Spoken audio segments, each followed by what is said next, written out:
मध्य प्रदेश के हरदा जिले में केंद्रीय टीम ने बाढ़ प्रभावित क्षेत्रों का दौरा किया। उनके साथ प्रदेश के कृषि मंत्री कमल पटेल भी थे। हरदा में 29 अगस्त से 31 अगस्त के बीच बारिश से करोड़ों का नुकसान हुआ। कई लोगों के मकान बाढ़ में बह गए थे। राज्य सरकार का कहना है कि अकेले वो इस त्रासदी से नहीं निपट सकते, लिहाजा केंद्र सरकार से राहत पैकेज की मांग की है। एमपी के बुरहानपुर में 1 घंटे की मूसलाधार बारिश ने शहर को पानी पानी कर दिया। सिंदीपुरा, लोहार मंडी, बुधवारा और शनिवारा में कमर के बराबर पानी भरने से लोग मुसीबत में फंस गए। शहर के रास्ते तालाब जैसे हो गए। सड़क पर जा रहा एक तांगा डूब गया। उसमें बैठी सवारियों की जान स्थानीय लोगों ने कड़ी मशक्कत के बाद बचाई। 2 घंटे की बारिश ने शहर की पोल खोल दी।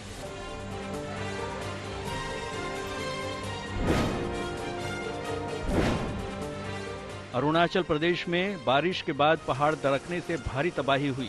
कई जगह पेड़ टूट गए और रास्तों को भारी नुकसान हुआ। रास्ते टूट जाने से कई गांवों का संपर्क भी टूट गया। हालांकि सरकार इन रास्तों से मलबा हटाने का काम युद्ध स्तर पर करवा रही है, लेकिन बार बार लैंडस्लाइड होने से मुसीबत कम होने का नाम नहीं ले रही। आने जाने वाले लोगों पर लगातार खतरा बना हुआ है। देहरादून के लक्सर क्षेत्र में सरकारी स्कूल तालाब में बदल गया है। स्कूल पानी से लबालब भरा है और पढ़ाई नहीं हो पा रही है। इलाके के कुछ दबंगों ने अपने घरों से निकलने वाले पानी का रुख स्कूल की तरफ मोड़ दिया, जिसकी वजह से स्कूल तालाब में बदल गया। लोगों ने इसकी शिकायत शिक्षा विभाग और उप जिलाधिकारी से भी की, लेकिन प्रशासन हाथ पर हाथ धरे बैठा है और स्कूल बर्बादी का शिकार है।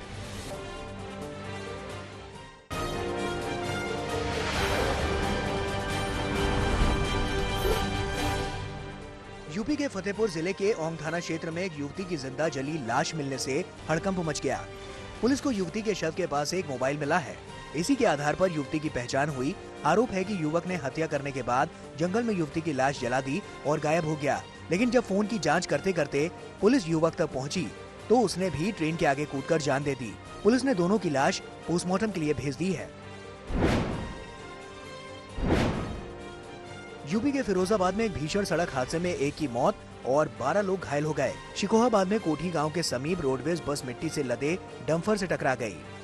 टक्कर इतनी जबरदस्त थी कि बस पूरी तरह से क्षतिग्रस्त हो गई। हादसे में बस ड्राइवर की मौके पर ही मौत हो गई, जबकि 12 बस सवार घायल हो गए, जिन्हें शिकोहाबाद के अस्पताल में भेजा गया। कुछ घायलों को ट्रामा सेंटर में भर्ती कराया गया है।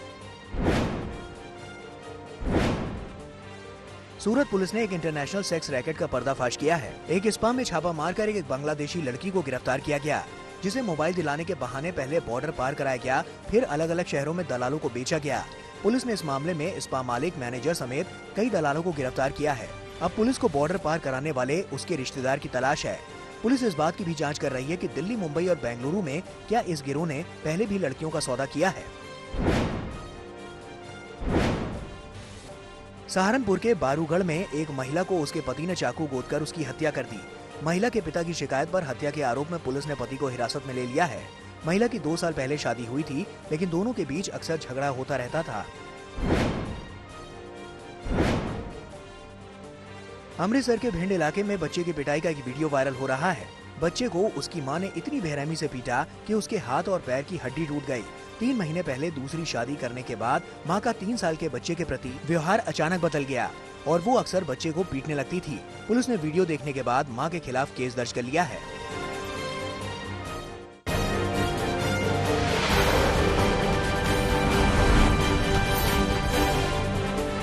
उत्तर प्रदेश के आजमगढ़ में एक शख्स की सनसनीखेज हत्या का मामला सामने आया है।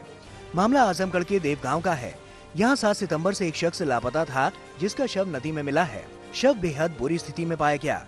मृतक के परिजनों ने आरोप लगाया है कि आपसी रंजिश में युवक का मर्डर किया गया। पुलिस ने 11 लोगों के खिलाफ नामजद मामला दर्ज कर लिया है, जिनमें से 3 लोगों को गिरफ्तार भी किया जा चुका है।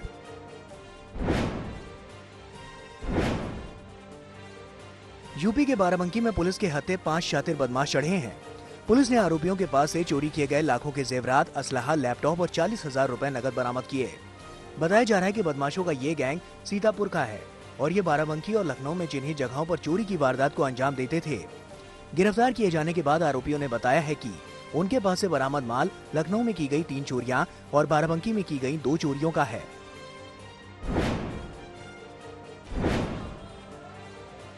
मेरठ का सराफा मार्केट उस वक्त जंग का अखाड़ा बन गया जब व्यापारियों के दो गुट आमने सामने आ गए।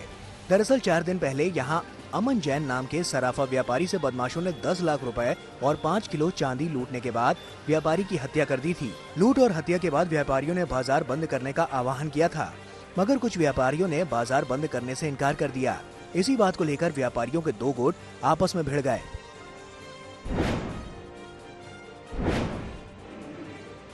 मध्य प्रदेश के राजगढ़ में न्यायाधीश के बंगले से चंदन का पेड़ काटकर ले जाने वाले 3 आरोपियों को पुलिस ने गिरफ्तार कर लिया। बताया जा रहा है कि आरोपी शाजापुर और रायसेन से राजगढ़ चंदन की लकड़ी चुराने आए थे।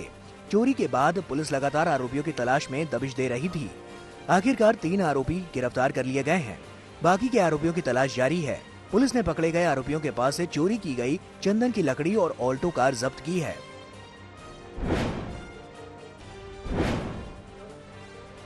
राजस्थान के भरतपुर में महिला ने पुलिसकर्मी और बिजली कर्मी पर गैंगरेप का आरोप लगाया है। महिला ने आरोप लगाया है कि झालावाड़ में कांस्टेबल के पद पर तैनात एक शख्स और उसका बिजली कर्मी दोस्त दोनों ने महिला को शराब पिलाई और फिर उसके साथ रेप किया।